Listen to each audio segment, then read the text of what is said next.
This episode of Humble and Fred is being broadcast to the world from our state-of-the-art Humble and Fred studios in Puerto Aventuras, Mexico. From our well-equipped Dominican Republic facility with Muskoka chairs on a sandy ocean beachfront, and from the abandoned Humble and Fred headquarters in Toronto. And is brought to you by the Retirement Sherpa, the Chambers Plan, Boron One, Bodog, and Lender's Choice Mortgages. And now, here are two men who wonder if there is alien life somewhere in the universe.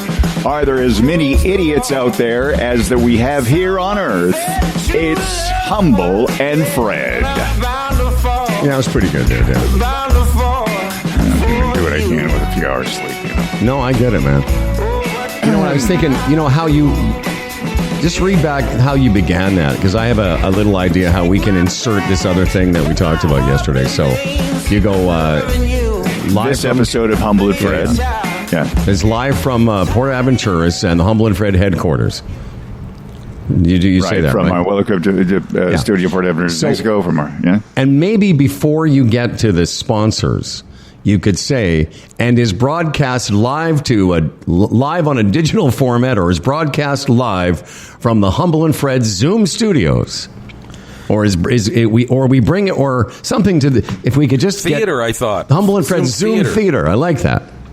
Yeah, it was Zoom theater. I forgot that was yesterday. Like we need to find a way to put that in there, either before the sponsors or because you don't want to have two Humble and Freds back to back. But we'll figure it out. Okay. As we set up for a sponsorship opportunity right there. Exactly. Right? From the, insert your name here, Zoom Theater. Yeah. Insert your name here, Zoom Theater. I'm Dan Duran. And now, like something like that. Well, do you say your name in there at all? I don't. I say it at the end. That's a good point. You say it at the end of the show. Yeah. Because I think, let's talk about this after, but I think there's an opportunity for you to, as a transition, to go something from the Humble and Fred Zoom theaters. I'm Dan Duran, and now here are two men. That'll be a nice little, okay. Beautiful. Howie, let me ask you this, seeing that we're talking about Zoom, and you're a young Jewish fellow, are you familiar with this song? Zoom gali gali gali zoom gali gali zoom gali gali gali zoom gali gali Eshalus la man evoda la man eshalus zoom gali gali gali zoom gali gali. Did you sing that around the dinner table? I didn't, but I am familiar with that song. How are you familiar with that song, Jew lover? Me and Doug, we reminisce. We've been friends since we were 5 years old, and something just went off in my brain the other day, and I started singing that. We remembered it was a young Jewish fellow at the camp when we were kids that used to sing that song. His name was Ray Klinger from Buffalo. This is how I can remember. We can remember things from our childhood, but not remember yesterday. Anyway, and he used to sing that song, and I never forgot it. And then I know it's a Jewish song, and I know you're Jewish. And I know you. So you put two. Music. Hey, you put Jew. Did you put Jew and Jew together? Did you put Jew and Jew together? I'll say it again. Jew together. Here it is.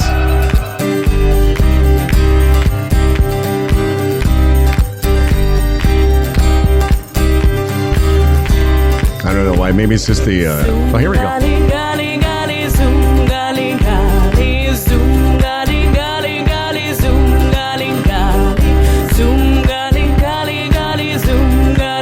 A little repetitive.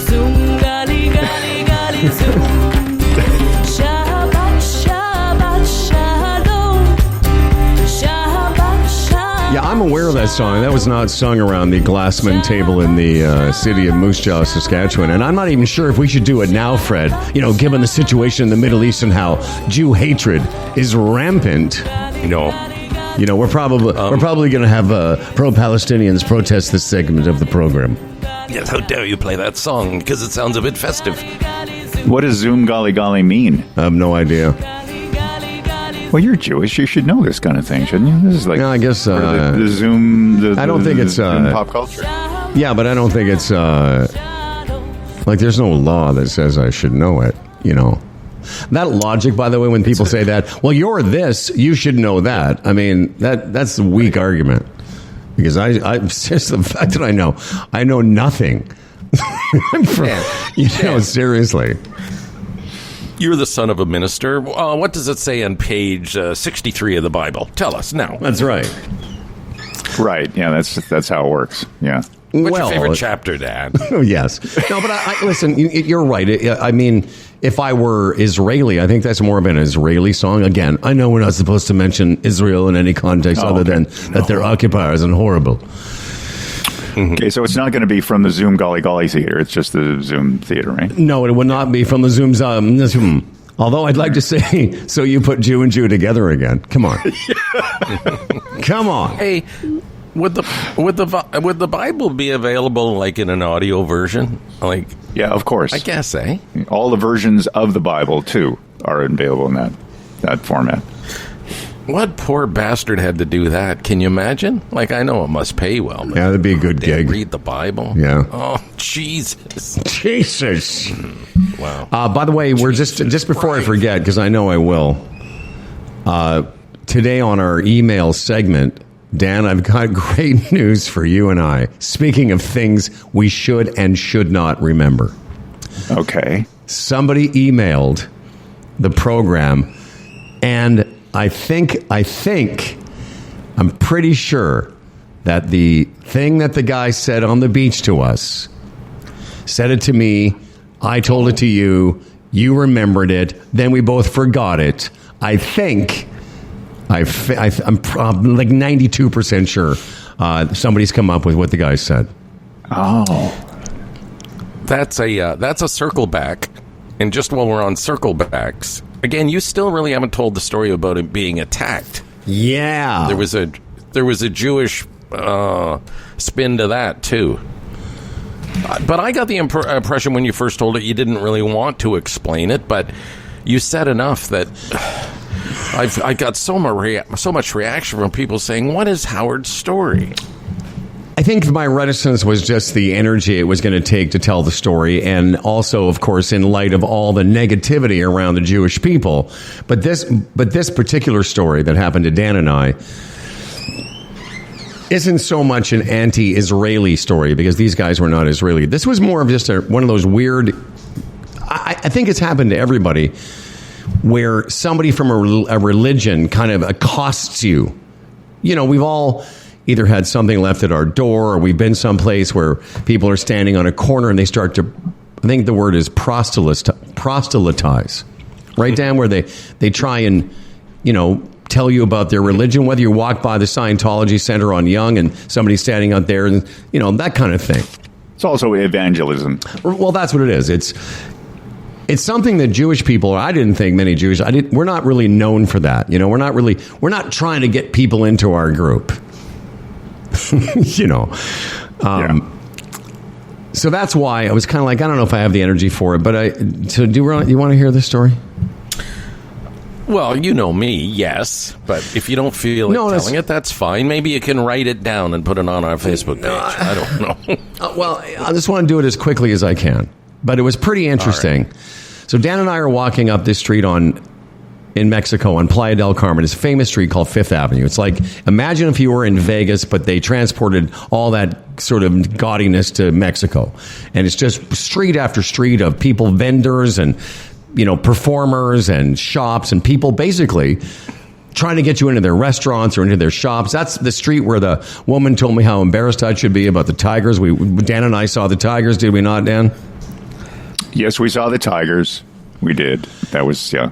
They were laying around a shop, and that was fun. The whole experience was very surreal because it's so busy in this place, and we just got tired and we sat down. Right. I said to Dan, after we walked probably 5 or 6 or 7 blocks, I don't know, whatever it was, and it's like overwhelming. There's so many people. It's like being on Fifth Avenue in Manhattan, just teams of human beings. So we sit down like the 2 old men that we are, and a couple minutes later, these 2 young men, probably in their 20s, maybe late 20s, early 30s. It's hard to tell.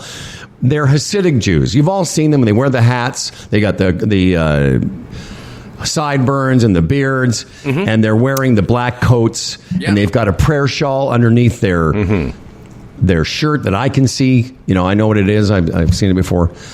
And they walk up to me, not Dan, but they walk right up to me and they say, and they've got I'm going to say it's an Israeli style accent, but they go, "Are you Jewish?" All right. I say, "What?" They go, "Are you Jew? Are you a Jew?" And there's two of them, and Dan and I are sitting down. And so they didn't ask me that. They didn't ask Dan that till later. But they just as a courtesy, I think. That's right. They didn't want Dan to feel left out, and I. Just jumping forward in the story, I'm like, no, he's no Jew. You don't want to know what he is. So these two young dudes, but in a very aggressive manner. And what follows is about 5 minutes of them talking to me about this particular thing. And this is why it's going to be tough to explain. There's a device that very observant Jews use. It's like a little box, and inside is a scroll from the Torah. And what they do is they have this box, and it's got straps tied to it, affixed to it. And what they do is they tie the straps around their arm, and then they put the box on the back of their hand. I think. Again, I've only heard of this. It wasn't part of my life growing up, but I just, I know enough about the religion. So what's a little bit like a square top hat. Okay, so imagine it doesn't. It's like a little box. It's attached to a strap. So they come up to me. They go, "Are you a Jew?" I said, "Yeah, but what does that have to do with anything?" "Well, we want you to put the tefillin on." They wanted me to put it on and pray with them. Is what I understood from this. Oh, but all right. So at first, Dan and I are sort of amused, just as you would be if anybody comes up to you and starts talking to you. But they're being very aggressive, and I kept saying, "Well, why do you want me to do this? What's the point of this?" Like, I'm like you. I'm cynical. I'm trying to figure out what's the end game of this. And they keep saying, "But we want you to pray with us. We want you to pray. We want you to do this with us." And I'm like, "Okay," but I said, first of all, no. I kept saying no. And then they turn to Dan. After I keep saying no, they go, "Are you a Jew?" And then, so we dispel that myth. And then they go back to me, and I'm sitting there. Dan and I are both sitting there, and Dan and I are both quite a bit bigger than them.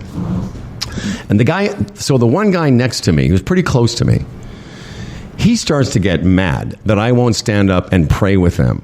So he starts saying, "Come on, motherfucker. Motherfucker, come on, motherfucker, come on." No. Oh, yeah. No. Yeah. What? "Come on, motherfucker," he says. "Come on. You should fucking pray. Come on, motherfucker." And he doesn't speak very much English, but to the other guy said, "Tell this fucking guy to step back from me, because he's getting really close." I said, "You should tell him enough's enough." Yeah. And he's going, "Come on, motherfucker, come on." And then I just say the following. I say, "You don't want me to stand up. Now get the fuck away from us." Because I'm from Moose Jaw. That's the type of Jew. That's the type of Jew I am. But it was just getting to the point where, Dan, it was getting a bit uncomfortable when the guy was calling me a motherfucker because I wouldn't put the funny box on and pray with him on the streets of Mexico. Again, this was pretty surreal because this is one of those cyclical arguments because it just the same thing kept coming around again. The same thing that he kept saying over and over again. It didn't make any sense to me. And to your point, Howard, the end game. What was he trying to? Just a prayer? This is a lot for just a prayer. It seemed a lot. It seemed like a lot of.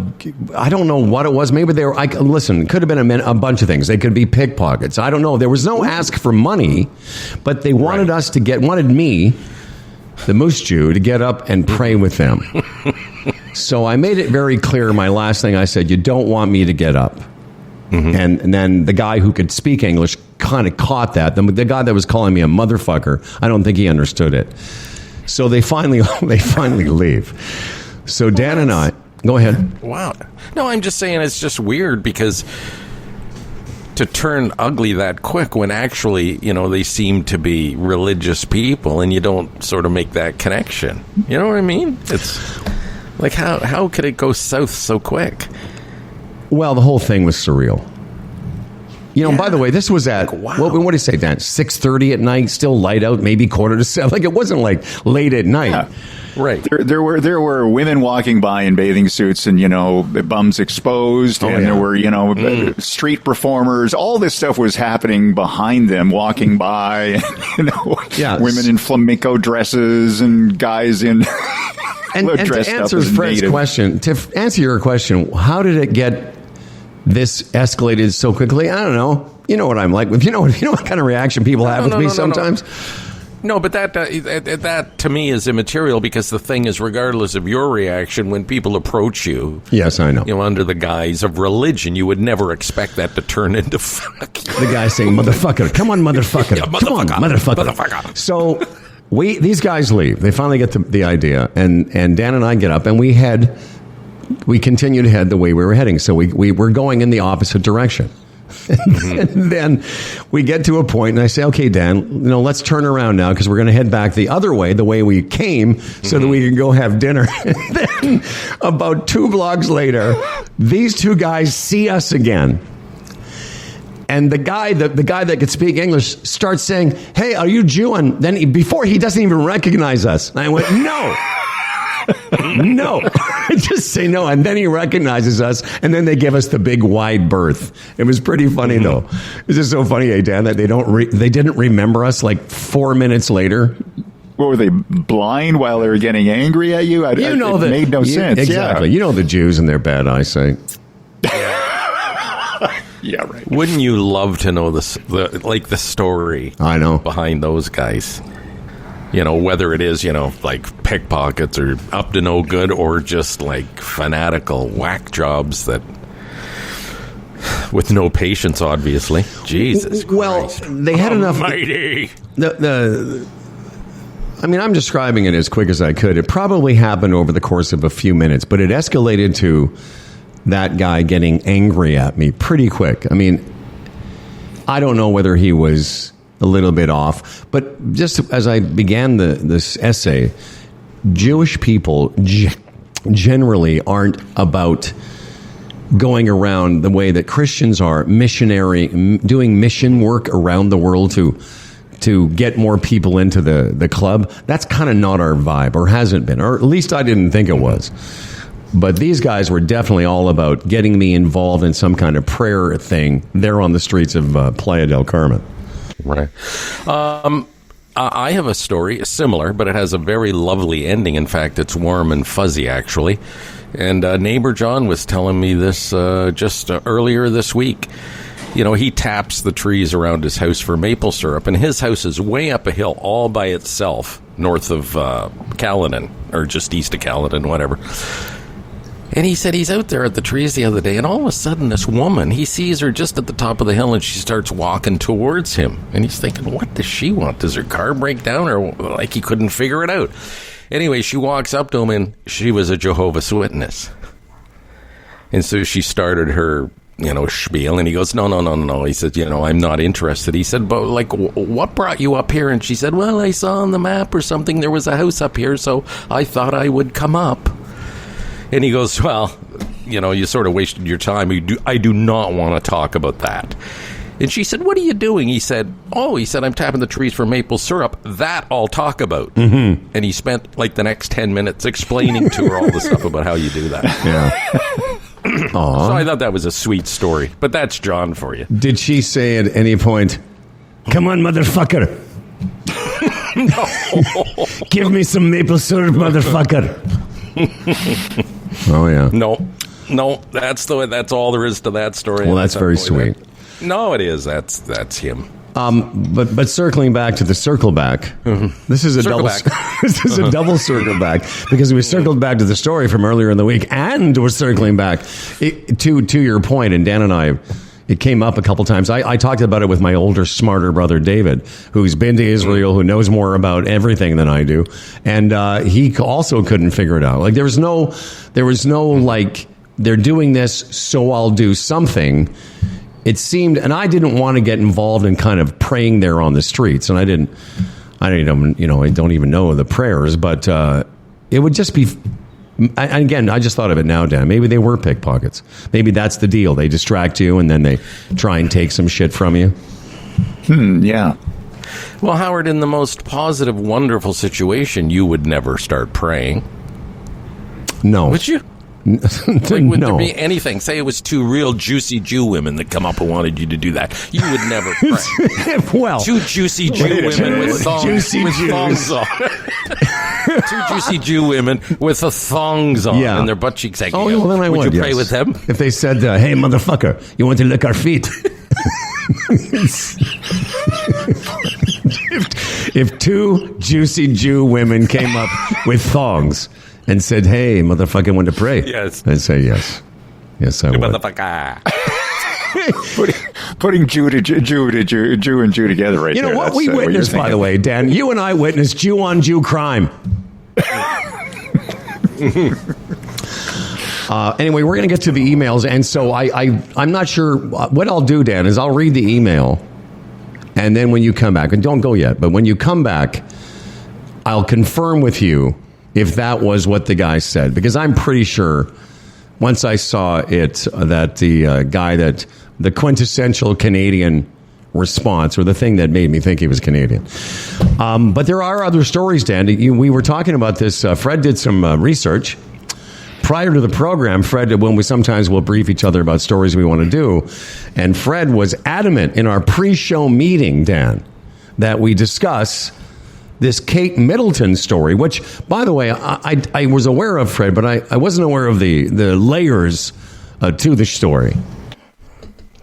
Well, I'm the same way. Whenever it's a royal story, I don't really care. And it was like Kate Middleton apparently went or she disappeared. People hadn't seen her for a while. Then there was talk that she was in the hospital to have abdominal surgery or something.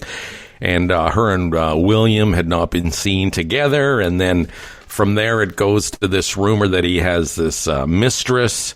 Her name's Rose Hanbury or something. And it's that apparently Kate tolerates this relationship because she doesn't want to go to the... she doesn't have the sexual adventurism, so to speak, that William does. And I'm thinking, well, what's that all about? And then I'm reading, this is in Rolling Stone magazine, fellows. Apparently, Prince William, heir to the throne, loves to be pegged. Do you know what that is? Yes, I'm aware of that. Dan, do you know? Not really, no.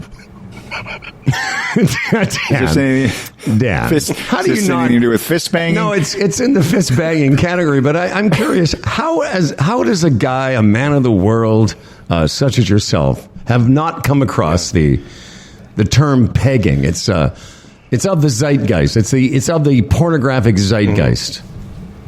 I guess I'm going to learn something new right now. So pegging is what do you think something going up the butt? Then I'm guessing it's up the butt. Well, yeah. Yes. The sordid world, the royals. I mean, for years there's been talk of scandals going on in and around the family, and this is just the latest one. Yeah, and apparently Kate can handle him. So again, she's okayed this extramarital relationship, and this woman, Rose Harbury, will not hesitate to throw on a strap-on and anally. I don't even want to say abuse because he wants it, but anally have anal sex with William, Dan. So wow. You put on a strap-on, which, strap-ons have big, long dildos. Are you aware of that, Dan? Yeah. Well, to be fair, Fred, Fred, I'm sorry, just a point of order. They don't all have to be big, long ones. There can be some different sizes. Some little stubby ones. But anyway, yeah, just check that out. So I'm reading in... go ahead. I'm looking online here, and already, because I just Googled Prince William pegging, and there's already Prince William pegging memes that have been created. Oh, and apparently, by the way, Fred, it's been around for some time, this rumor. Well, this is what I wanted to talk about. This rumor has been around, and then the more I read about pegging, how it's moving towards the mainstream of sexual activity for young people. There was a time where it was like, oh my God, that's like gross. That's that's not natural. And apparently now, it's moved to the mainstream where a lot of men now like the sensation, and women are sort of into it, sort of the dominant type thing, and they're more than happy to throw on a strap-on and do their male partners. And well, circling back to something you said earlier in the week, I mean, you have been pegged, sort of. Oh, yeah, I pegged myself. You pegged yourself with that suppository. Yeah. Hey, Dan. But then, yeah, go ahead. Dan, why don't you take a pen or something and just peg yourself? See if you like. I'm sorry, Fred. Go ahead. No, I'm just thinking. It was weird. You'd think it would be, Kate that would have the abdominal. No, you would think it would be William that would have the abdominal problems, not Kate. But anyway, the story, as you say, there's memes now, and then I'm reading that Pornhub last week, the searches for pegging went up like 500% or something. So just these little stories about the royal family and how stuff spreads like wildfire, and then all these searches on what is pegging. Guys like Dan didn't know, and again with Pornhub, and so this has just gone like wildfire. This whole story, and again, it's gone from what's happening to Peg or what's happening to Kate? Is she under the weather, or is there something wrong with her? To this story. In Rolling Stone. And again, not that Rolling Stone is the greatest publication as far as truth and news goes, but it's better than a lot of things, is it not? Like, it's right there. I did a little research here.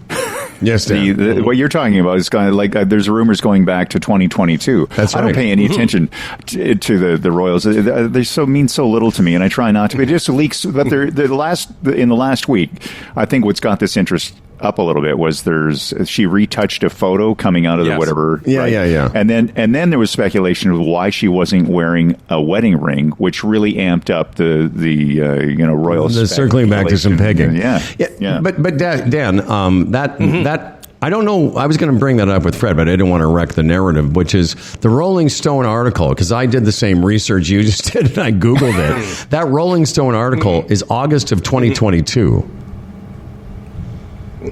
Well, the one that I'm looking at, it says a royal rumor might be inspiring straight men to get pegged. Yes, well, the one I'm reading is current, but a reference to that. Okay. So I just because we don't want an update on it. Exactly. There's an update. This one is like, because the three journalists here, we want to make sure that all our references are correct. Yes. This one is, like this rumor has been out, and look at this. We've talked about this a couple of years ago, and now it's come to the forefront again. But what Dan said is one of the reasons I didn't bring this story up, because I was aware of it. I read about Kate Middleton and something with a photograph for Mother's Day, because Mother's Day in the UK was last weekend. I knew about this, and I heard about the photograph, but it was sort of like, I don't really care. I'm not 100% sure which one she is. Okay, I know it. Then I looked at the picture. I'm like, okay, her. And then I had to look up which one's Prince William. Okay, he's that guy. Because I've just sort of fallen, not that we were never that interested, but I haven't really been paying much attention, to your point, Dan. Mm-hmm. But now that Fred's brought pegging into the conversation, the whole thing just became way more interesting. And who this Rose Harbury is. Yeah.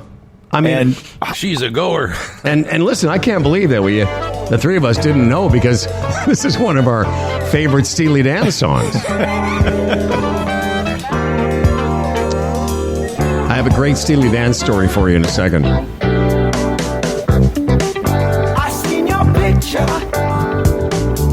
So do you guys know that Steely Dan has been on tour with the Eagles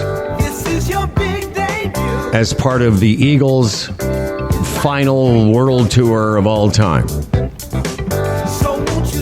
Is that an awareness you two have? No.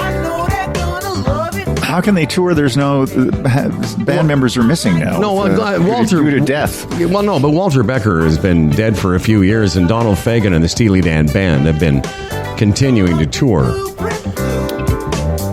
Yeah, but one of the band members just died recently. Yeah, one of the famous, very, very good player. But again, the Steely Dan Band, you couldn't, other than Larry Carlton and a few guys that were on some of those famous records, most Steely Dan fans, just want to hear Donald Fagen sing these songs. So apparently last night in Toronto, and I want to make sure I get this right because Tom Cochran tweeted this morning.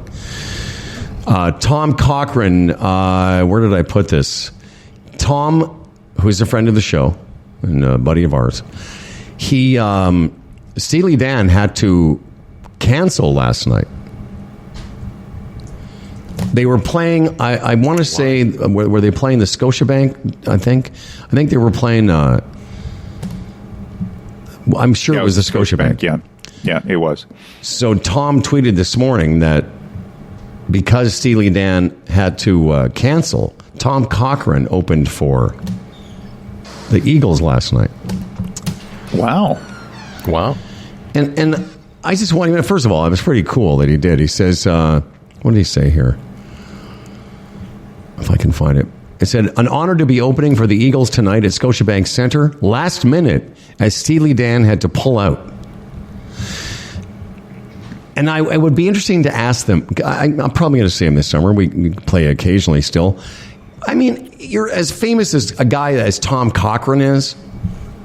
Sold millions of records, pretty successful artist. Would that still be kind of a cool thing to open for the Eagles? I mean, or, you know what I mean? Like, would he be too big for that? I don't know. That's the first thing I thought of when you said that. I thought, wow, Steely Dan opening for somebody. But obviously, was Steely Dan ever to the level of the Eagles? Not even close. Not even close. Well, so then it starts to make a little bit of sense then, right?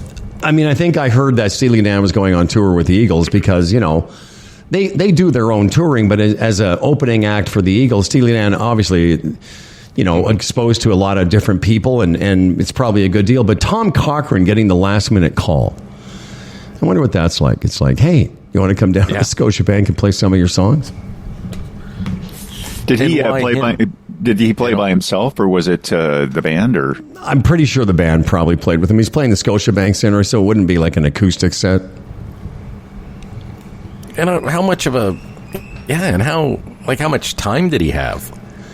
Well, he says last minute, but I mean, if you're used to playing arenas, it can't be that big a deal to go and play like a half an hour set. Yes. Yeah, I guess. But and again, why him? Or was he first on the list, or did a few other people say no first? It would be nice to know all that. Give him a call, Howard. It would be nice to know. And maybe part of it is those guys, the management of Steely, or of the management of the Eagles, or the promoter, or somebody would know that Tom's in town. Because it's got to be a big enough act.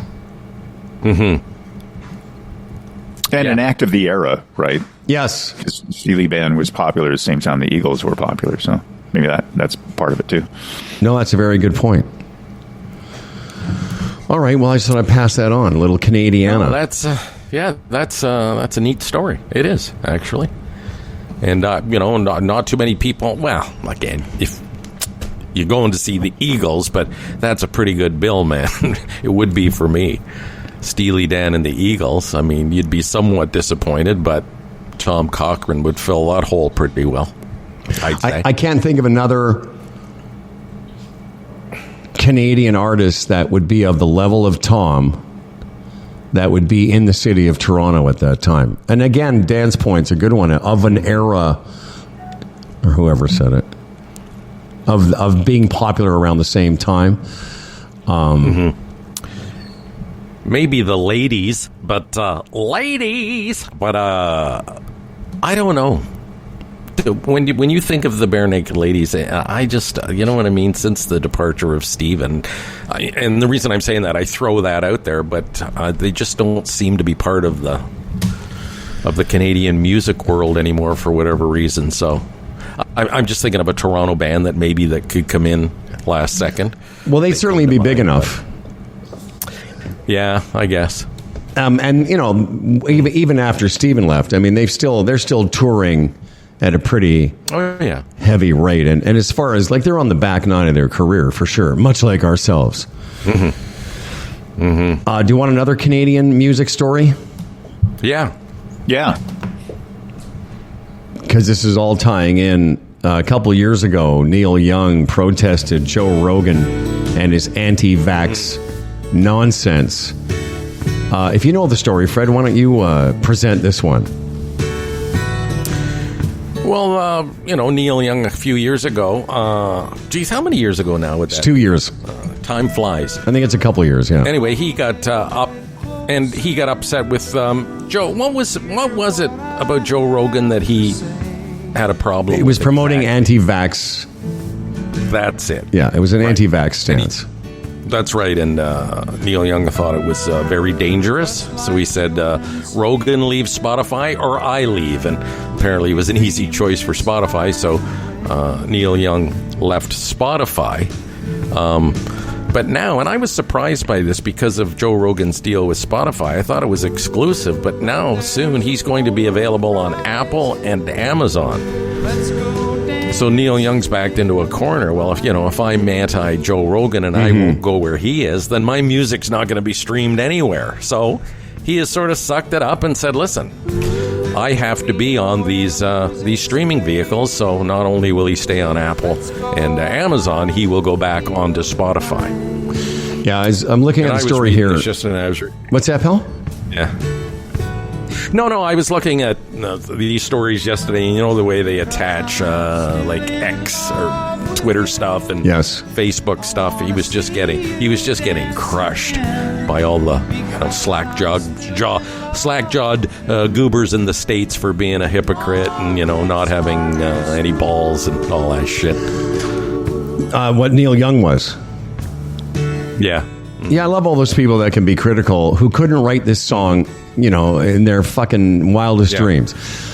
So exactly was back in 2022. It was protesting Rogan's COVID-19 related content, which both Rogan and Spotify have publicly apologized for. But all that aside, Neil Young's being pragmatic because Joe Rogan isn't going away, and as you said, part of it of the impetus was that he wants his songs heard somewhere. Didn't he sell his catalog? Is he one of the people that Neil sold Young? the catalog? Yeah.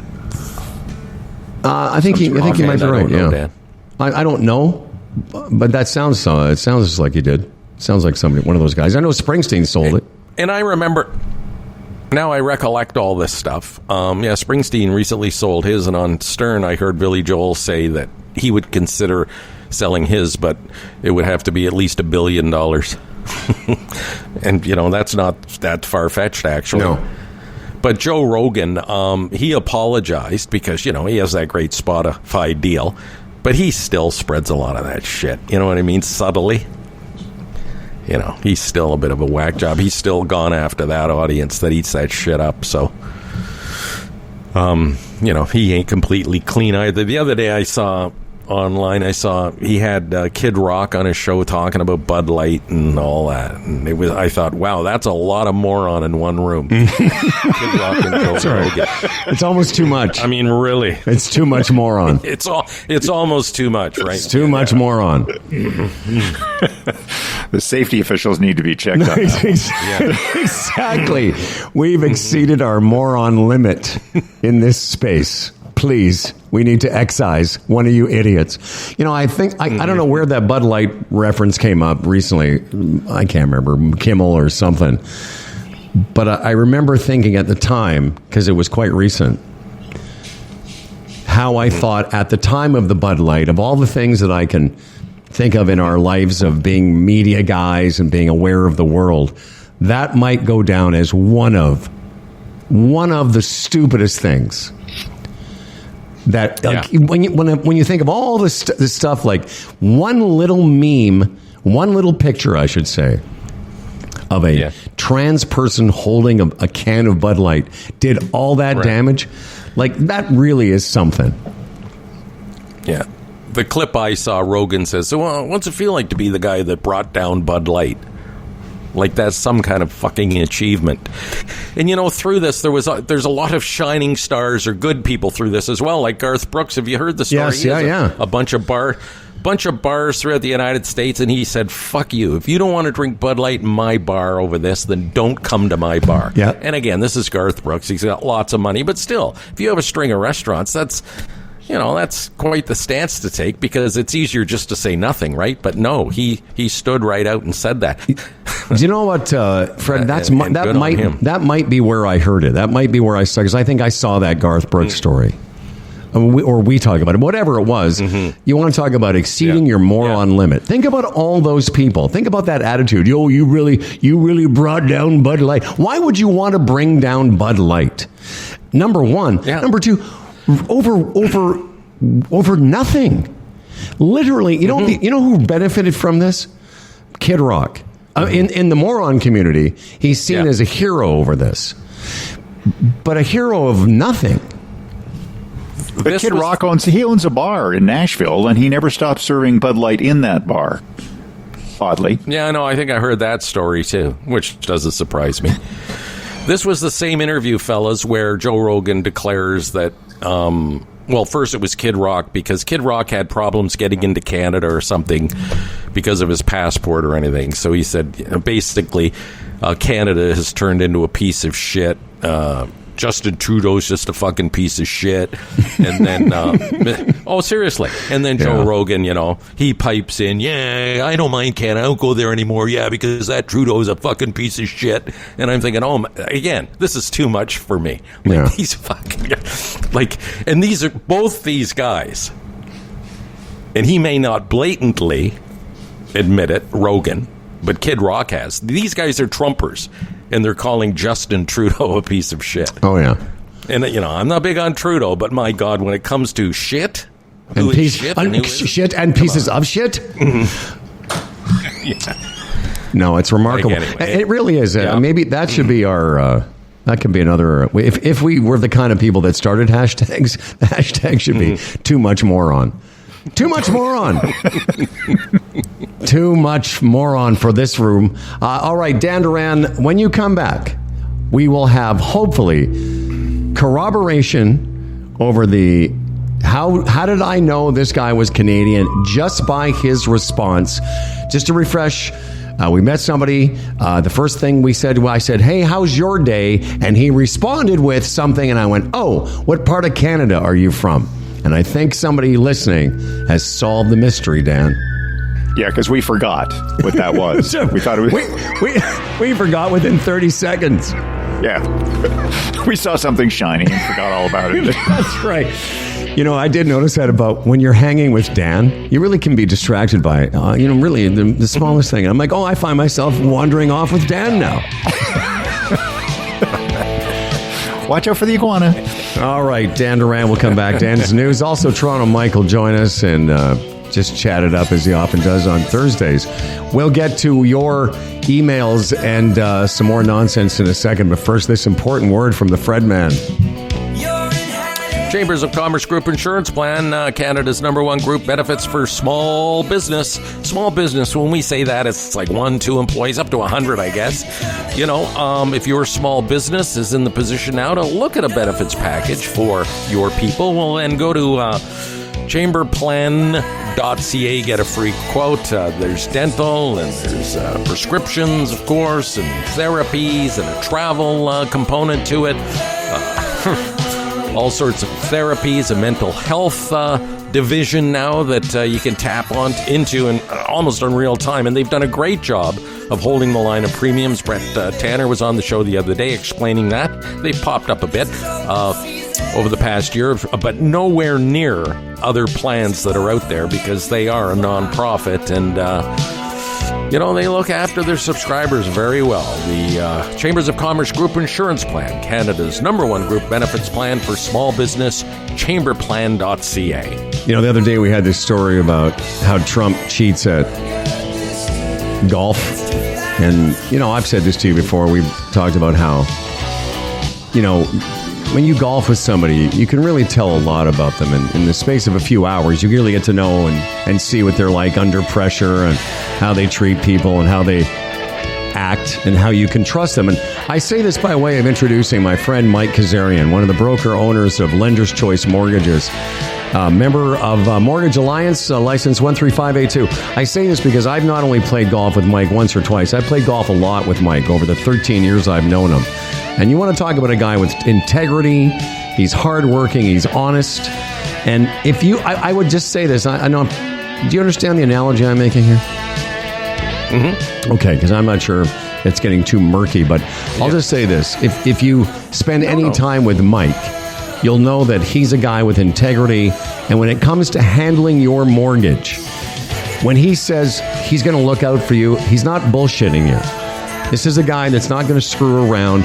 They've got access to all these lenders, and all that's great, and all the experience.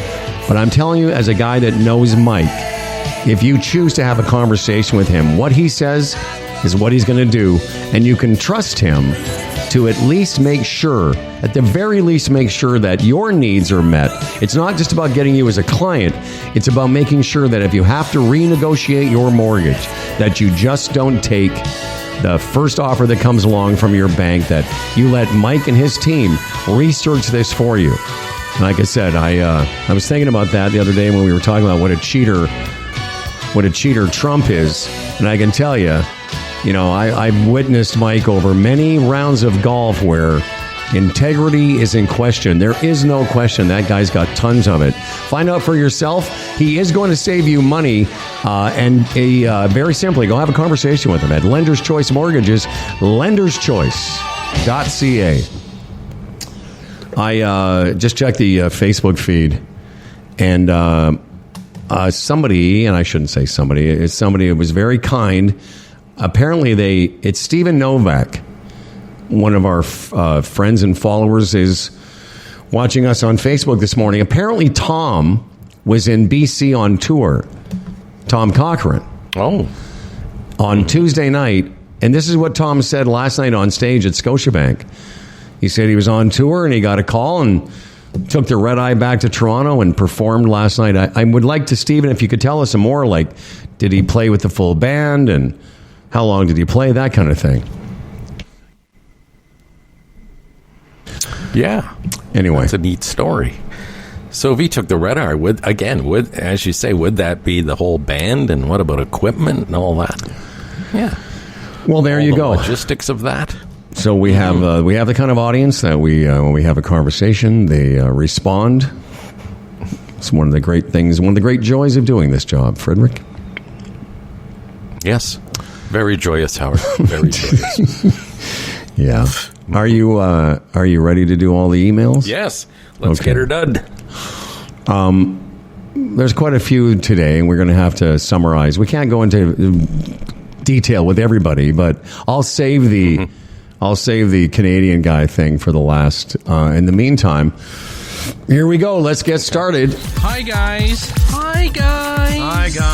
Subject matter, bald eagles in Toronto. This is from Gord. Hi, guys. I completely agree with you about the general concerns on climate change and impacts on animal migration patterns. However, the bald eagle sighting in Toronto you mentioned on Wednesday is actually a good news story.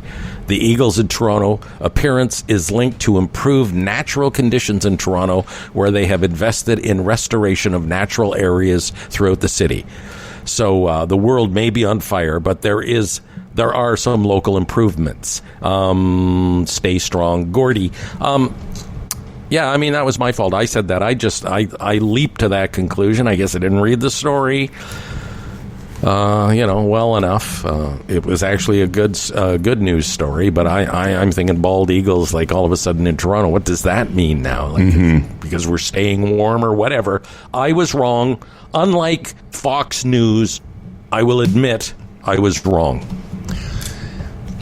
Yeah, I mean, you weren't wrong that the warming climate is affecting everything. So you would have assumed maybe that it would affect the bald eagle. What you're doing is you've learned something and you're now correcting your initial story, which is something they don't do there. Right on. Yes. So on the same week that you had a bald eagle story, I had a Eagles band story. Yes. Imagine that. Imagine. Mm-hmm. All right, here we go. By the way, Gordy, sorry. Gordy left no body, no body information. Bowel movement. All right. No body information. We can just assume he has bowel movements. All right, here we go. Jennifer Kelly, one of our longtime listeners and contributors. And this subject line, Howard, take note. Hi, guys. Hi, guys. I'm just back from a conference in San Diego, says Jennifer, so I'm behind. Man, I love California, she says. Never tire of it. That place is heavenly. Anyway, just catching up and finished Dan Does Mexico today, that episode. Howard, please watch the following Instagram post and pay very close attention. Smiley face, smiley face. Having a Scottish background and married to an Irishman, that's Jennifer, not me, whose name is... I said it wrong. I said Siren. It's Kieran, whose name is Kieran. Pronunciation, or as we say in Spanish, pronunciación, matters to her. Enjoy the retirement lifestyle, gentlemen. Jennifer Kelly, thanks so much. And Jennifer, here's the thing. I know the actor's name is Kieran Murphy. I watched Peaky Blinders. I've seen the guy in all the Christopher Nolan movies. Mm-hmm. I just misspoke. And as soon as I said it, Jennifer, I knew it was wrong. And again, unlike Fox News, I am willing to admit at the time I mispronounced the guy's name. But it was one of those things, Freddie and Jennifer and everyone else. As soon as I said it, I was like, oh, that's not right. It's not Siren. It's Killian. Yeah. By the way, so her husband's name is Kieran. Killian Murphy is the guy whose name I screwed up. All right. Okay. Yes. Now, Fred, can we put these horrible incidents behind us? Yes, we can. Hi, guys. We can. Hi, guys. Hi, guys. Hi, guys. Okay, this no subject from Ed Lovekin. Hi, guys. Hi, guys. Howard, it's a series of questions. Yes, let's do it. Let's take them in order. Along the way. Okay, listeners, since the CFNY days, I have a bit of a potpourri of questions today. Number one, I either missed it or you guys haven't provided an update on Noel Casler. Well, we have, sort of. Noel was scheduled to be on the show, a couple of months ago. And in January he was going to come back. Decided not to. Yeah, and then decided not to, or he couldn't, or whatever. And the invitation is out there. He just hasn't accepted. What else can we say, Okay. Number two, Fred, can you please publish Delisa's recipes for bark and granola so we can all enjoy? I've actually done that on a few occasions, but I'll talk to my sweet little woman, and maybe I'll do that again. I'll get the recipe so you don't have to search them out. Hey, just number let me three, hang on a second. Let me just interject. Is she not going home today? Yes, she is. Aw. How do you feel about that, buddy? And I'm sort of sad, to be honest. Aww. Yeah, I am. When we first put this trip together, it was for 2 months, and she was all in, and then decided that, before we left, that she wasn't sure she'd be able to stay for 2 months, so maybe while we were here, she might change her mind and book a flight home earlier, which she has done, and she's going home today with her cousin Laverne. She's sort of excited about that. So the final 3 weeks, it's just going to be me and my buddy Doug here in the condo. Just the two of us. And which I was saying the other day, it's funny, anybody new to the condo development that arrives after today, they'll refer to us as the two old queers in the end unit, probably. I think they're already doing that. What's with those two old guys together in the end unit? What's going on with that? Anyway. God, I have a little sad music for you. Well, I think you're going to have a great time. Although, as you've mentioned in referencing Delisa's departure, that this will be the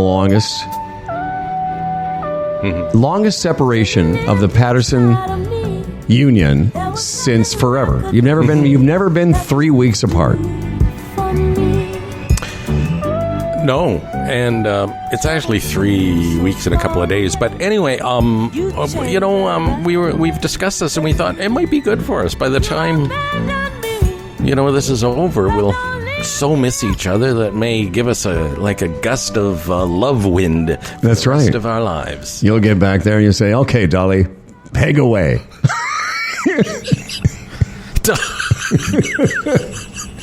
That's right. I miss you so much. I'm going to let you peg me. All right. So, Ed. Freddie, I'm not going to do that. That's right. Fred, Why couldn't Doug do that? Fred. Anyway. So now I'm getting a phone call from the water damage guy. What did Dan do while I was in the absence? Listen, there's another question the guy has. He has a couple more questions. Yeah, humble listeners are curious about Julieta. Any updates? Yeah, she's good. I haven't, it's like any, I think the reason that I think most people can, either they haven't thought of it or they can read between the lines, but it's kind of, it's run its course. She's very busy. It's cooled a bit. It's definitely, it used to be caliente. Now it's muy frío. I haven't seen her in a couple of weeks. Yeah. No. So another indication, not everyone's into Peggy. That's right. So. I couldn't find the Spanish word for pegging. Anyways, that's all I'd say, Ed, and everyone else. I haven't really seen her much. I don't know that I will before I go, but we'll probably. I was supposed to see her a week ago, and that got canceled, so I haven't really been in touch with her. Although the weird thing is she lives really close to where I'm staying right now. And finally, he asked about a former guy that was on our show years ago. Yeah, whatever happened to L.A. Chris is the question. And I was, when I saw this question, I'm thinking, we did have a reunion with L.A. Chris, didn't we, at one point? I can't remember when that was, but that's years ago. Was it part of the podcast, or was it... Remember, he hadn't been on the show for years, and then he came back on. I can't. I think it was. You know what, Freddie? What or how? But when you mentioned that, I think it was part of the podcast, but I couldn't peg it. We again, he was a big part of the Ed Show. One of the great characters that we came across and became part of our group of just, our version of the Whack Pack. I know only Stern had people call in and be, crazy. But we had a group of people over the course of our careers that just became sort of, characters. And he was a big one. And remember, the radio station, CFMA, The Edge, flew him up to Toronto, for a weekend. And he made an appearance, and there was people lined up to see him. It was crazy. Else. Yeah, him and his sidekick, Santos, who worked at the 7-Eleven.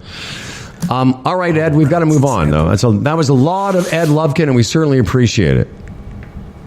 Anyway, he says, love you guys, heart rate 73, bowel movements reliable. Excellent. Hi, guys. All right, hi, guys. Moving on now. And this is from our friend Rich Tunes. He goes, of course, Rich being another character on our program and a contributor, he says, hi, guys. Hi, guys. In case you don't already know, Suno, S-U-N-O, is a free AI song creator that creates tunes in any style imaginable. Rich has been our chief correspondent in the world of AI content creation in terms of cartooning and animation and things like this. He says, I typed in a few lyrics about onions, of all things, into this AI creator known as Suno, and it gave me this song in 10 seconds.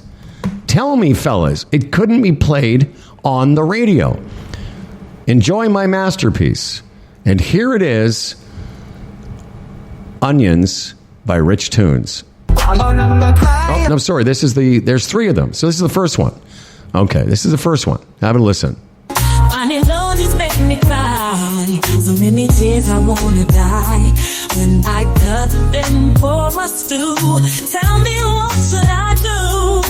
Onions got those pills, but they tear me all the feels. So the lyrics are, onions make me cry, so many tears I want to die. When I cut them for a stew, tell me what should I do? Onions got those peels, but they give me all the feels. Tell me how, listen, this was just created in 10 seconds.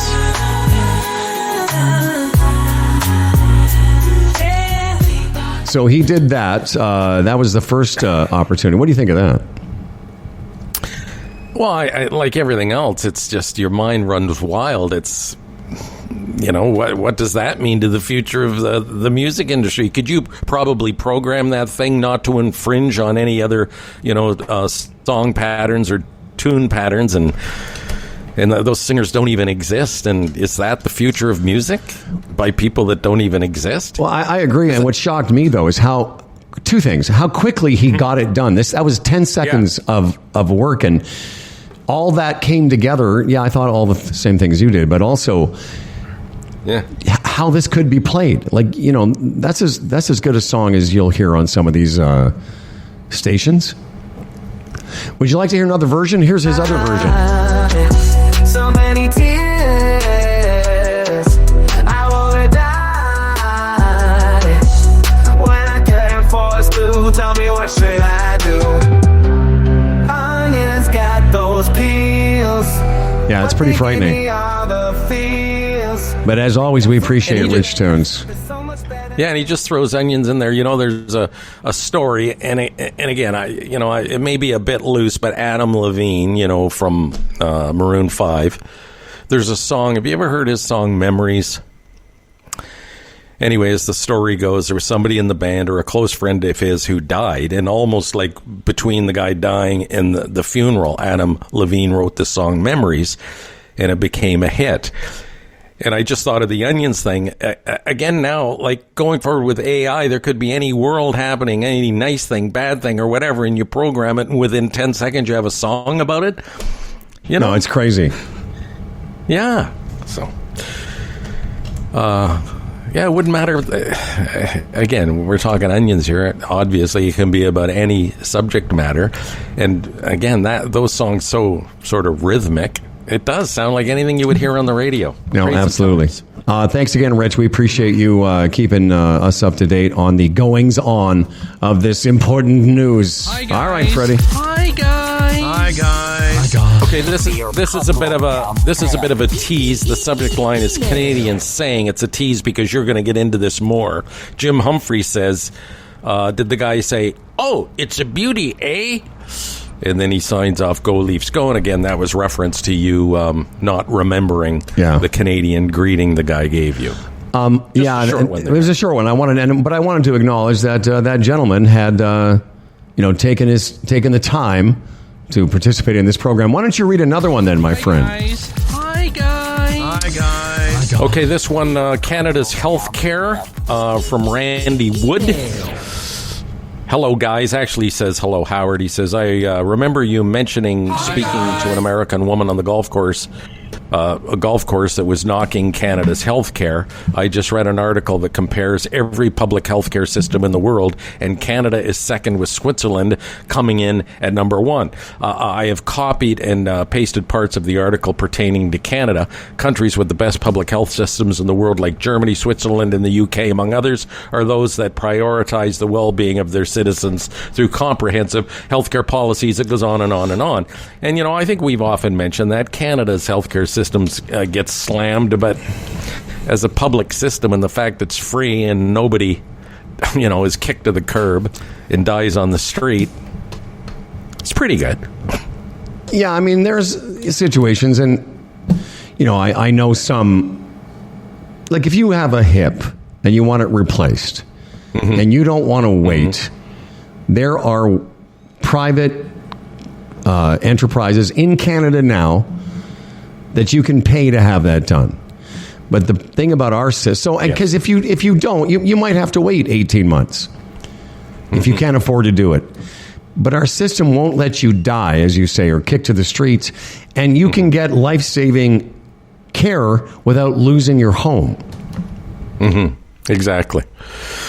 All right, moving on. Canada ranks right up there, in life expectancy and disease control, overall population health. I mean, we're right up there, so it is what it is, right? Absolutely. And like I said, moving on, we got a lot to get through today. The subject line, AWE, that's the Old Guys Travel Show. Hilton Head Island from Brad Hopper. He says, hi, guys. Hi, guys. Because he's not an animal. He goes on to talk about, he listened to our AWE episode. And by the way, is this the first? This can't be our first AWE email. It might be. Might be. Yeah, might be. By the way, we've recently released some more of those episodes. because we're in business. We're in the business. Yes. Freddie, we're in the podcasting business. Mm-hmm. Yes, we are. So Bradley says, I was listening to your New Brunswick episode and heard you invite us listeners to throw some ideas your way, which we did. And he says, Hilton Head Island, South Carolina, absolutely needs to be highlighted on your show. I have no doubts Howard is quite familiar with this golfing destination. Yes, he is. It's truly more than golf, though. He says, my wife and I started to visit it for a month each year and cannot say enough good things about it. Would be great to hear your thoughts. I've never been there. Have you? Freddie? No. I've been to Myrtle Beach, I've been to. Yeah, so have I. South Carolina. But I'll tell you what, great hearing your thoughts, Brad Hopper. He says thanks. And that's Brad Hopper, Fred, from Roslyn, Ontario. And again, we appreciate you listening to AWE, bro. Hi, guys. Hi, guys. Hi, guys. Hi, guys. Subject matter is Dan Scher, the Reverend, is his dad. From Stephanie Collins. Hi, guys. Hi, guys. I don't know if it's just because I'm missing you so much this week, but I got all excited when I thought I saw a picture of Dan Duran in my Google feed. Closer examination revealed that it was Matthew Modine. All right. The resemblance is uncanny, and she provides a picture. This led me to wonder if Dan's mom might have had a torrid affair with Mr. Modine Sr. Has anyone else noticed this? Stephanie says she looks forward to your new episodes this week, which we're doing now. You make me laugh and make me think every time I listen to you. Thank you so much for all you do. Stay strong. Stephanie, fan from the CFNY Days podcast, listener since Voldemort. Nice. I don't even know this Modine guy. Yeah, you do. Open the picture. There's a picture attached to the email. And okay. I didn't notice it either, Stephanie. Yeah. Matthew Modine, who in his younger years, I wouldn't have thought the resemblance was there between him and Dan. But as both Dan and Matthew Modine, and you've seen him in many movies, Fred, as both of them have grayed, he really does look like Dan. Yes. He's got the sort of the tall sort of finished sort of head type thing. Yeah. And the hair. Great head. Yeah. Great head. Jawline. Yeah. Yeah. Dan Duran, he's a good looking man, eh? He's got that going for him. Mm-hmm. Yeah, I noticed, I didn't mention that when Dan was here, but I can tell you between you and I, and you've probably experienced this, but maybe not, because you're usually around Dan when you guys are around people that know both of you. Yes. But I got to experience the Dan Duran phenomenon, and I have experienced this before, but I was reminded of what it's like to be around him and strangers. Because if you don't, something's just going to sound, if you don't know him, like we're all used to what he looks like and what he sounds like. But if you're not, how he looks and how he sounds is very impressive. Mm-hmm. Because the average person isn't around someone that looks like Dan. So I would tell you, that day we were walking down the street in Playa del Carmen on Fifth Avenue, we were looking at people and, we were checking. Like when he referenced, it's a weird street because there's people coming up from the beach. So you see, men without their shirts on, women with thong bathing suits on. You also see people dressed to go to dinner. So Dan and I were sort of people watching before I got accosted by the angry Jews. But I watched people look at Dan. And when people, women and men, but women will walk by Dan, and then you can see them take note of him. It's a look that you and I never get. And being with Dan, there's two ways to look at it. And does it make us look more ghastly than we are comparatively? Yeah. Or are they so busy looking at him, yes, they don't even notice how ugly we are? You know what I'm saying? That's a very, very good point. Because I'll tell you what it is, and I'm not exaggerating this. It's a sort of a subtle second look. Yes. Mm-hmm. So you'll watch somebody walk by, a young woman or an older woman or an older man, and they'll look and they'll notice Dan And then they look at him again, like, oh my goodness, that's a very good-looking man. Like a distinguished gentleman. He's sort of got... I often thought with Dan, that look that he has, and in a suit, he could, often, like big shots and companies often have that look. Yeah. They just sort of have, and I don't give a shit what anybody says. Sometimes these guys are hired based on that image and that look. Dan had that look. And he wasted.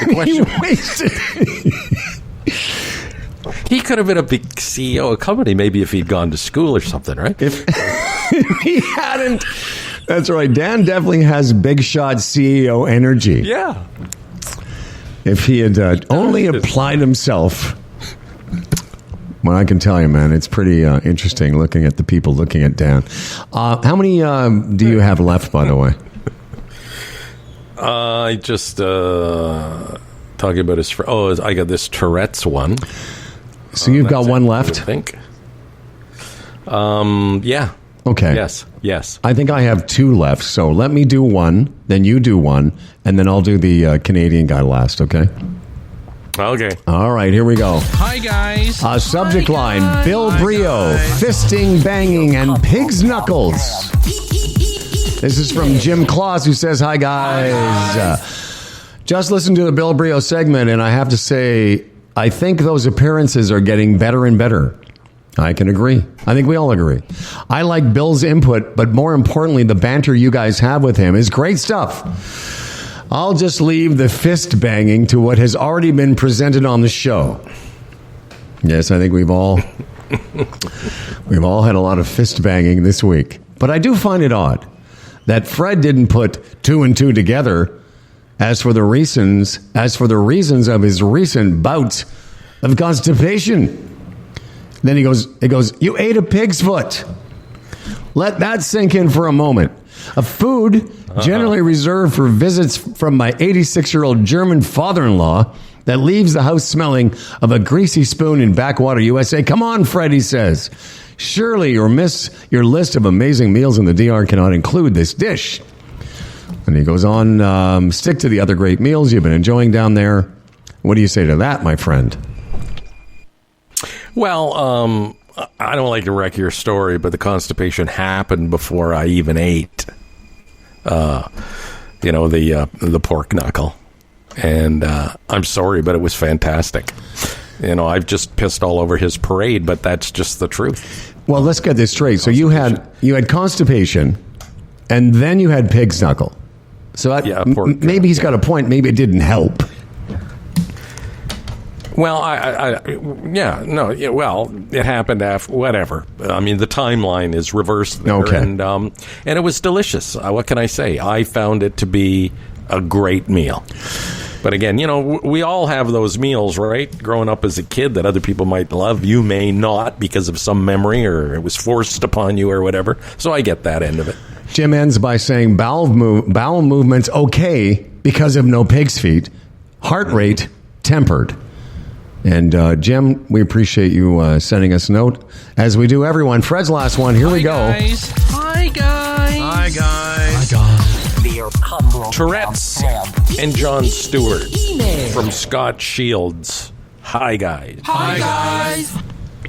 I'm a few weeks behind, so apologize if you've spoken about this already. In the episode I just watched, Howard was talking about his friend with Tourette's. Are you sure Lumbee doesn't have Tourette's too? All those yees and making noises at restaurants definitely sounds suspicious. A correction's in order here as well. That's not Lumbee. That's our buddy Darren, who you hear right now. That would not be Lumbee, but that is quintessential Darren. That's Darren, and the restaurants you're talking about, often Delise and I dine with he and his wife Lori, who's been on the show a few times, and yes, he'll just go into a restaurant and start making noises, and Lori has to give him shit, and then I laugh, and I make a noise, and Delise gets mad at me, and it's a nice way to start a meal, but it's often happened. It sounds delightful. Mm-hmm. And then he goes on to talk, and we played this on the show, did we not? Jon Stewart remembers his best boy Dipper, the thing about his dog at the end of his show. His dog died, the three-legged dog. Yeah. Mm-hmm. It was made me cry. It did. And that's when we made the note that we read two stories. One was about a guy dying, and one was about Jon Stewart's dog dying. And the guy dying had no impact on us, but the dog made us cry. Yeah. And that's just the way it is. Sorry. Bowel movements normal. Heart rate, mid-70s. That's from Scott. Dan Duran is back. Dan, is everything okay there at the renovation? Yeah, there's all kinds of things to talk about. Yeah. I got too loud or anything? Here's the reason I know, because I got a voicemail I can't listen to from the contractor. Right. That was for the extendo work that you had requested. That has to do with that. Oh.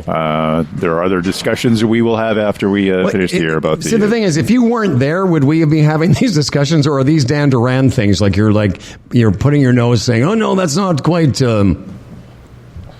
No, these are discussions that, thank goodness, I'm here. Okay, good. We're gonna, yeah. That I appreciate that. Yeah. Having Dan Duran on the scene. Yeah, there's two other issues we need to discuss. All right. Okay. Well, this show is just about done, everybody, so relax. Dan, I wanted you to come back because you were part of this brief encounter. Yeah. Just to reset, Dan and I were in Tulum. I wanted Dan to see this vista. One of my favorite sites in Mexico is this particular beach. There's very, very, not a lot of people on it, and this rocky outcropping.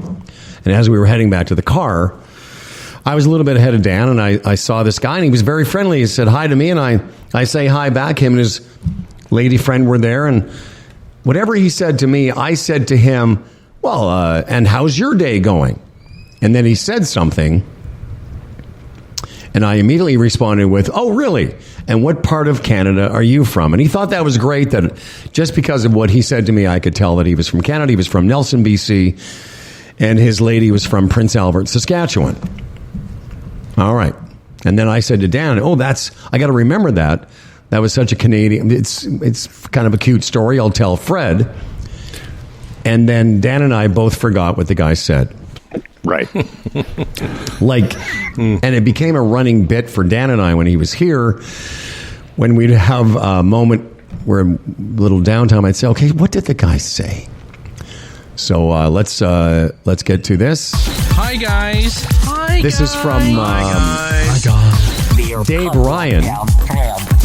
Subject line, quintessentially Canadian. And he says, hi, guys. Hi, guys. He said, did the Canadian gentleman respond to Howard's question with, not too shabby? And the answer is, yes, he did. Yes. That's it. Yes, he did. That's it. I said, how's your day going? He goes, not too shabby. And I said, what part of Canada are you from? Right. Fuck. Wow. That puts my mind to rest now. We don't have to worry about that anymore. Mm-hmm. I'm so glad that you responded, Dan, because as soon as I read it, I was like, that's got to be it. That's it. Yeah, not too shabby. That's it, for sure. Not too shabby is what he said. And how Canadian is that, though? And we've all said it, haven't we? Yeah. And do you not agree, though? That's not, Americans don't say that. No. That's above America. Yeah. Yeah. They're not that profound.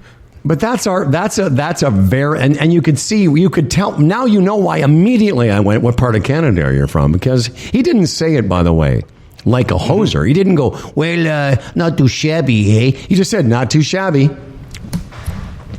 So thank you, Dave Ryan. He has a bunch of other stuff in there, but I just wanted to get to that point. He says, loving you guys as always, Dave Ryan. And as always, we appreciate everyone taking some time and helping us out. Before we get to Dan's news, though, Freddie, we've got to get to a few other things, of course. Yes. Let's get to this. Our friends at Bodog. I gave you the odds the other day about the Blue Jays winning the World Series. They're way down the list. And again, those odds will move over the year as, things unfold. Hopefully the Blue Jays move up, not down. Whether you're a sports bettor, a horse racing fan, a poker casino player, Bodog, your number one source of online gambling entertainment. From their industry-leading odds, world-class sportsbook and feature-rich poker room, to their fully loaded casino and racebook, they've been providing Canadian players with an unparalleled gaming experience since 1994. That's Bodog. The scars of your love remind me of us. They keep me thinking that we almost had it all. And today, Dan Duran's News is brought to you by Boron One. Find out more about this company that's going to start taking boron out of the ground very soon, hopefully. And that could have an impact on your portfolio should you choose to invest. And, of course, if you do, that's up to you. We just appreciate their support. And if you want to support us, you can always check them out at boron1.com. Baby, I have no story to... All right, Dan, let's finish off the week with some fun news for the people. Let me get the Dan Duran theme. It sounds something a little like this. Now, here's to a fella named Dan Duran, a hell of a guy with a hella big wang, the quintessential anchor man. His voice is nice and low. Ho! Dan Duran, the anchorman comes. As for credentials, he has none. Can't tell a headline from his bum, but his voice is nice and low. Dan Duran, the anchorman's here. He's prone to falling off his chair, but he's got a big wang, so he don't care, and his voice is nice and low. My voice is nice and low. And now, ladies and gentlemen, the Zoom Theater is proud to present the Dan Duran News, live from the Humble and Fred headquarters, a very vital part of the Humble and Fred podcast family, quintessentially and essential to the Humble and Fred Podcast Corporation. And now, without further ado and delay, here's movie anchorman, Dan Duran. Giving new meaning to airborne. That came from Howard from yesterday. Thank you. Air Canada flight 1879, Air Canada Rouge, was traveling from St. Lucia to, St. Louis. Lucia? Is it St. Lucia? Lucia? St. Lucia, yes. St. Lucia. St. Lucia, yes. To Pearson on March 6th. It had to be diverted after one passenger went into premature labor.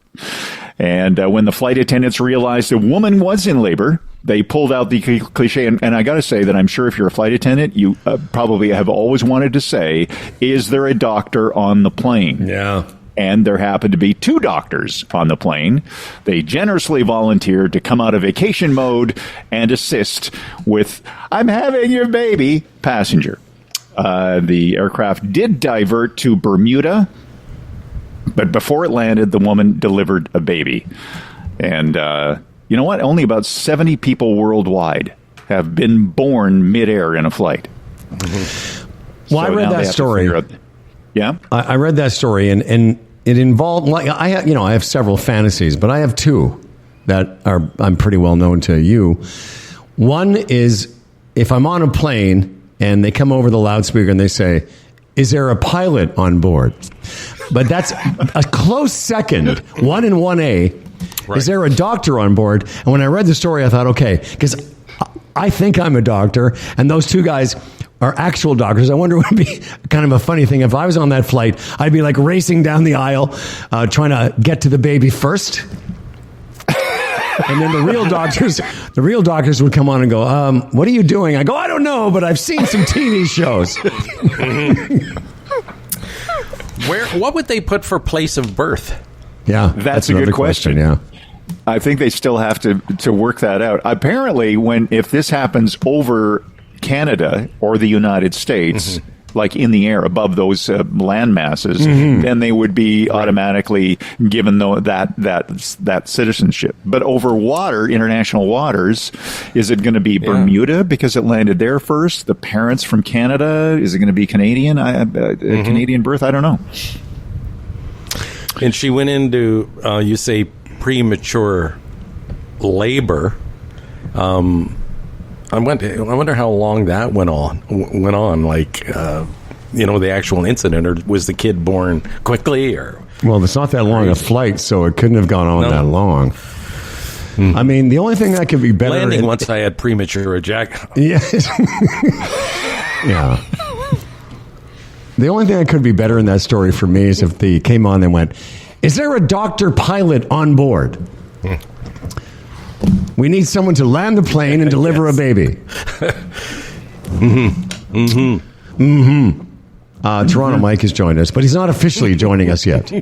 Dan, do you have a second story before we wrap this thing up and we start talking let's wrap about the thing up. Really? Yeah. Okay. I like that. Yeah. Let's get right to it. Yeah. Every Thursday, this gentleman joins us to lend an opinion, lend a thought or two. He's our producer, responsible for so much of what you hear on this program. Happy Pi Day to you guys. Yeah, I put that on the Facebook feed. By the way, if you're the producer, would Fred and I be the executive producers? Like an honorary title, I think. You negotiate. Yours is an honorary title? Yeah, I'd say. So Pi Day is that the 3.141? Yes. How many digits can you go? One point. I can go 3.14. There you go. Oh, it's got nothing with to do with pie as you eat. No, it's the third month. The 14th day is 314. Oh, okay. Well, it's funny because aren't they wacky? Then I got CP24 on in front of me, and they just had people on from the Pie Commission. That's what they do. That's what they do. That's what those people I'm do. Thinking, and then I see Pie Day, and I'm thinking, oh, that's what it means. Your favorite pie, lemon and meringue. Yeah, that's what the wacky regular media does. But on Pie Day, what we do is talk about Prince William getting pegged. Booner, what's going on, my friend? Well, just a quick reminder that Matthew Modine was in Oppenheimer. That's right. Was he? Yeah. And he does look a lot like Dan. Like, I do see the resemblance, without a doubt. I've had that before. People have said that I look like him. Mm-hmm. Yeah. Yeah, Fred and I don't get that. We don't get. I get Larry David, and Fred got. We're actually. What did Carla say? Fred looks like a hipster Colonel Sanders. So that's our. I've also got Alfred E. Newman over the years too. Oh yeah, which is proud. Oh yeah, yeah. Well, there you go. And Toronto Mike, your hair has gone completely out of control. What do you get? Because you're a handsome fellow.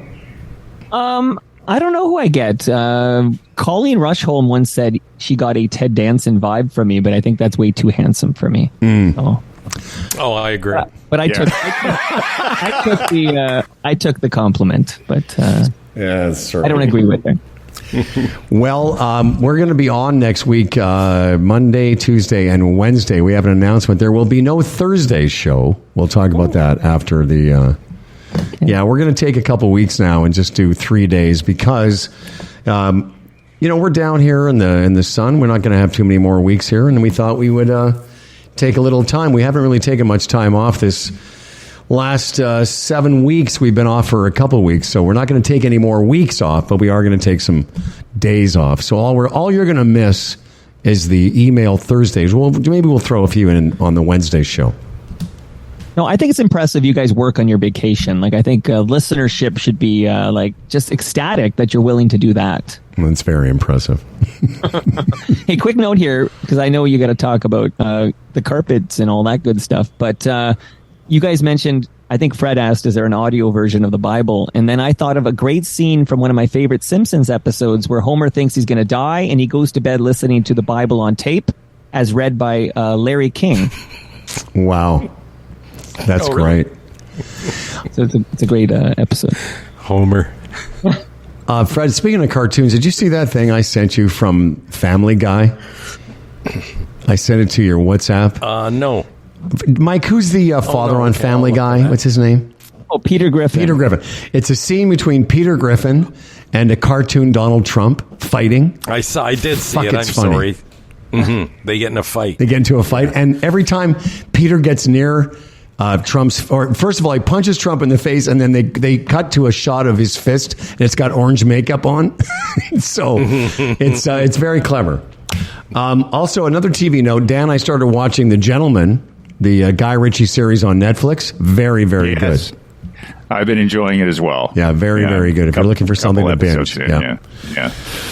So, Mike, we have some guests next week on Tuesday and Wednesday. Absolutely. So Tuesday is the, let me get this right, the return of Jeff Lumby. So it's his regular spot on the rotation. And then on Wednesday, this will be interesting, I think, because we've talked about him a bit, but a gentleman who bought 4 of those radio stations that Bell Media sold, John Pohl, he used to be on 1010. He had a show on 1010 called Pole Position. John Pohl is going to come on and answer all of your questions about why would you buy a radio station in 2024. We worked for John Pohl as well, briefly, didn't we? Didn't we work for him on one of his stations? Yeah, the show ran on the Peterborough station. It was a news talk station at the time. Now it's a new rock station, actually, in Peterborough. Well, that'll be fun to talk to somebody who will say, so what were you thinking when you got rid of Humble and Fred? Did you not realize the power? I worked for John Pohl for one day. What? Yeah, they bought the station that I was working at. And we, got all welcomed into the new corporation. And the following day, we were all gated. Wow. Is that a record? The entire on-air staff. Is that a record for you? Because we've all been fired, but not usually they wait more than one day. Yeah. And we'll have some pointed questions because it got a little bristly when we were working with John in Peterborough because he hired a morning show out of the States by satellite, some American morning show. The Bubba thing? Yeah, the Bubba, yeah. Yeah, maybe that was it. It was a lousy show, and we had said, you could have considered us or whatever.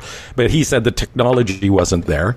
And then when he fired Dan, they had a voice track morning show for a long time, right? Didn't they, Dan? No, they didn't even do that. For a full year on that station, which is now called Oldies 96.7, I think. Yes. They ran just the imaging voice, the voice of the station that you hear, coming up, whatever. They didn't have any announcers. They just did news and some community announcements, and that was it for 1 year. So now to review, though, so we will have this conversation. To review, Dan Duran lasted 1 day, and this guy thought a guy named Bubba the fucking Love Sponge out of Florida was a better fit for a Peterborough radio station than Humbly and Fredly. Oh, it'll be fun. That's the guy Can't Hulk wait. Hogan fucked his wife, right? That's right. Yes. That's right. All right, everyone, have a great long Humble and Fred weekend, and we will be back on Monday. This episode of Humble and Fred was brought to you by the Retirement Sherpa, the Chambers Plan, Boron One, Bodog, and Lender's Choice Mortgages. For contests and comments, you know what it is. Humble and Fred at humbleandfredradio.com. Humble and Fred at humbleandfredradio.com. Tell us what you think. Tell your friends. Subscribe. Maybe share an episode. And rating is fun, too. For Humble and Fred, and from the Humble and Fred insert your name here Zoom Theater, I'm Dan Duran, where we put Jew and Jew together. And if you don't think begging is right for you, listen to the Bible on audio and enjoy every goddamn day. Pulling out jobs and jamboree handouts, 2 turntables and a microphone, bottles and cans, or just clap your hands, or just clap your hands. Where's that?